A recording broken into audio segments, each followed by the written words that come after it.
అది కాదు విచిత్రం అంటే చెప్తాను. ఈరోజు మీరు ఎవరు విశాఖ స్టీల్ ప్లాంట్ గురించి అడగల.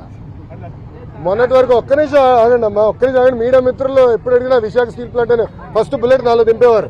నేను ఆనాడు ఏం చెప్పాను? ప్రైవేటీకరణ జరగనీయము, అవ్వదు, మార్క్ మై వర్డ్స్ అని చెప్పా.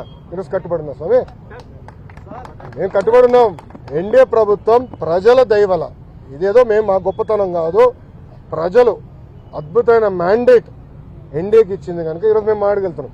భారతదేశంలో అనేక ఉక్కు ఫ్యాక్టరీలు ప్రైవేటీకరణ జరుగుతుంటే కేవలం ఒక విశాఖ ఉక్కు కాపాడుకోగలం. దానికి కారణం మీరు ప్రజలు మాకు ఇచ్చిన మ్యాండేట్.